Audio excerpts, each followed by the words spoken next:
Baiklah, Assalamualaikum warahmatullahi wabarakatuh. Perkenalkan, nama saya Lino Sabri dengan NIM 22134086 dari Prodi Manajemen Perdagangan. Baiklah, kali ini saya akan mempresentasikan UTS tentang teknik penulisan tugas akhir dengan dosen pengampu Bapak Irda Yusra, SE, MSc.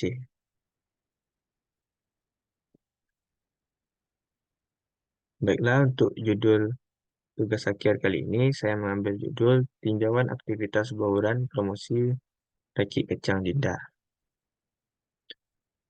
Selanjutnya ialah latar belakang. Sumatera Barat terkenal dengan berbagai jenis kuliner yang mengandung banyak rempah, bumbu, dan mempunyai cita rasa tinggi. Kuliner ini dapat berumpama masakan atau kue-kue tradisional.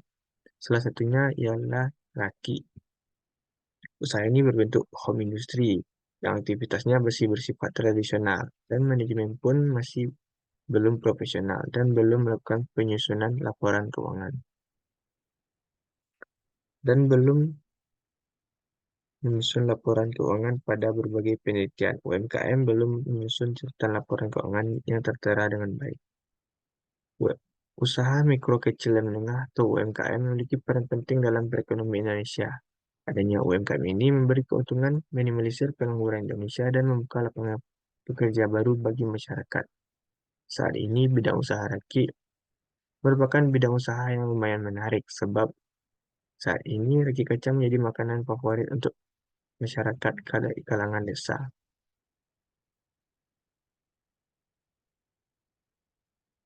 Pemberdayaan terbesar di pedesaan dan perkotaan. Data pada BPS Sumbar pada tahun 2006 mencetak 501.410 UMKM. Rata-rata untuk peningkatan jumlah UMKM Indonesia pada 5 tahun terakhir ialah 2,43%. Sehingga diprediksi jumlah UMKM di Sumatera Barat pada 2013 sebanyak 593.175 unit. Untuk rumusan selanjutnya, untuk rumusan masalah. Berdasarkan latar belakang ini, saya mengambil untuk bidang UMKM di Sumatera Barat. Peneliti mengambil penelitian yaitu bagaimana buruan promosi pada rakit kacang lidah. Untuk tinjauan penelitian berdasarkan rumusan penelitian di atas, tinjauan yang dicapai untuk mengetahui strategi buruan promosi yang dilakukan oleh rakit kacang lidah. Bab 2 ialah tinjauan pustaka. Yang pertama ialah promosi. Menurut Kotler dan Keller pada 2016, promosi merupakan cara komunikasi yang dilakukan oleh perusahaan kepada konsumen agar pasar yang dituju dengan tujuan menyampaikan informasi mengenai produk atau perusahaan agar mereka mau membeli. Promosi ini terdiri dari periklanan, pemeran langsung, penjualan perorangan, promosi, dan penjualan hubungan masyarakat. Selanjutnya ada menurut Ciptono pada 2015, promosi merupakan elemen borong promosi yang berfokus pada upaya menginformasikan, membujuk, dan meningkatkan kembali konsumen akan merek dan produk perusahaan. Sedangkan menurut Laksana, pada 2019, promosi ialah salah satu komunikasi dari penjual dan pembeli yang berasal dari informasi yang tepat, bertujuan merubah sikap dan tingkah laku pembeli yang tadinya tidak mengenal menjadi mengenal sehingga pembeli tetap mengingat produk tersebut. Selanjutnya ada tujuan promosi. Menurut Kotler dan Keller 2016, tujuan dari promosi yang pertama mencari dan mendapatkan perhatian calon pembeli atau pengguna. Yang kedua menciptakan dan menumbuhkan minat pada calon pembeli atau pengguna.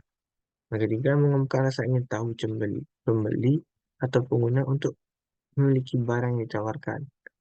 Yang keempat memiliki 3 cara paling dasar di mana perusahaan memberi nilai tambah bagi penawar, inovasi, penyempurnaan kualitas, atau mengubah persepsi konsumen. Yang C ada model AIDA. Menurut Kotler and Keller 2009, AIDA merupakan formula yang sering digunakan untuk membantu perencanaan iklan yang menyeluruh. Dan formula itu dapat diterapkan pada satu iklan. Model AIDA merupakan proses pengambilan keputusan pembelian yang satu proses psikologis yang dilalui oleh konsumen atau pembeli. Prosesnya diawali dengan menaruh perhatian atau attention, kemudian ketertarikan interest, kemudian memiliki hasrat atau keinginan desire, dan karena barang atau jasa ditawarkan sesuai dengan kebutuhannya, memiliki hasrat dan keinginan. Dan yang terakhir ialah adanya dorongan dalam rangsangan, maka konsumen atau pembeli akan mengambil keputusan yaitu action to buy, yaitu membeli barang atau jasa yang ditawarkan. Yang dia ada promotion mix ialah bulan promosi menurut Kotler. Dan Keller pada 2016, bulan promosi adalah kombinasi strategi yang paling baik untuk unsur promosi digunakan mencapai tujuan perusahaan. Unsur tersebut merupakan alat komunikator pemasaran yang berkoneksi dengan pelanggan. Berikut ini merupakan alat promosi, yaitu pertama ada advertising yang merupakan perkelainan, personal selling, penjualan personal, ada direct marketing, pemasaran langsung, dan public relation, hubungan masyarakat. Bab 3 ada pendekatan penelitian. Bentuk penelitian. Bentuk penelitian tugas akhir. Bentuk penelitian digunakan untuk menyusun tugas akhir. Ini adalah deskriptif kualitatif.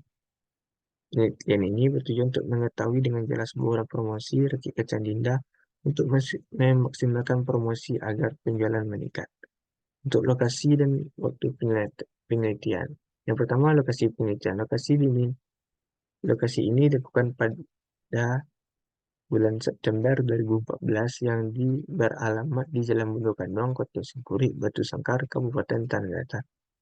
Rancangan penelitian yang pertama ialah jenis penelitian. Menurut Sugiono 2017, pengertian deskriptif ialah penilaian yang dilakukan untuk mengetahui kepada variabel mandiri, baik hanya satu variabel atau lebih tanpa membuat perbandingan.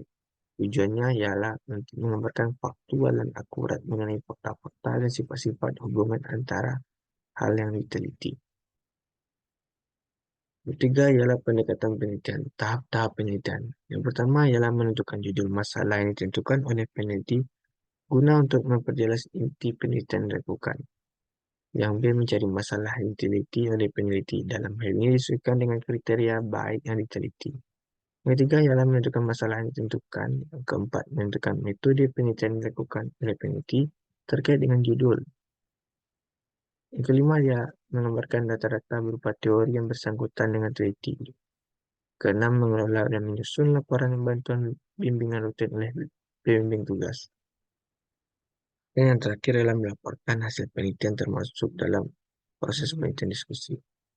Yang ketiga ada metode pengumpulan data. Metode pengumpulan data ini ada beberapa hal yang dilakukan. Yang pertama dengan wawancara, dan yang kedua dengan dokumentasi. Wawancara sendiri ialah untuk proses pengumpulan data di lokasi tempat penelitian. Wawancara digunakan sebagai teknik pengumpulan data. Dan dokumentasi menurut Sugiono sendiri ialah salah satu cara untuk memperoleh data dan informasi dalam bentuk buku, arsip, dokumen, tulisan, angka, gambar, dan buat keterangan yang mendukung untuk sebuah penelitian. Yang keempat ada objek penelitian. Objek penelitian merupakan hal yang diteliti oleh peneliti. Menurut Sugiono, objek penelitian ialah salah satu atribut yang sifatnya nilai dari orang, objek, atau kegiatan yang tertentu yang diterapkan, dipelajari, dan ditarik kesimpulannya. Yang kelima ada sumber data. Sumber data ini terdapat dua. Yang pertama, data primer dan data sekunder. Data primer menurut Sugiono pada 2018 ialah yaitu sumber data yang langsung diberikan kepada pengumpulan data.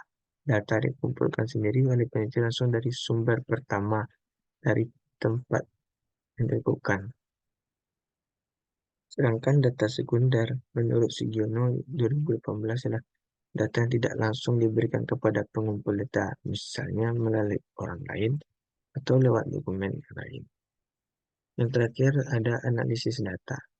Menurut Sugiono 2018, analisis data ialah proses mencari, menyusun secara sistematis data yang diperoleh dari hasil wawancara, catatan lapangan, dokumentasi, dengan cara mengorganisasikan data dalam kategori, menjabarkan ke dalam unit-unit, melakukan sintensa, dan membuat kesimpulan sehingga mudah dipahami diri sendiri maupun orang lain.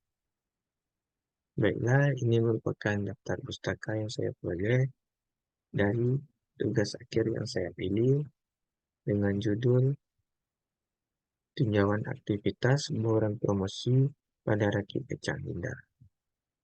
Baiklah, pada kali ini mungkin hanya itu presentasi mengenai ujian tengah semester teknik penyusunan tugas akhir yang saya sampaikan. Mungkin ada terlebih dan terkurang, maka dari itu saya mohon maaf. Saya akhiri presentasi kali ini dengan membaca wassalamualaikum warahmatullahi wabarakatuh.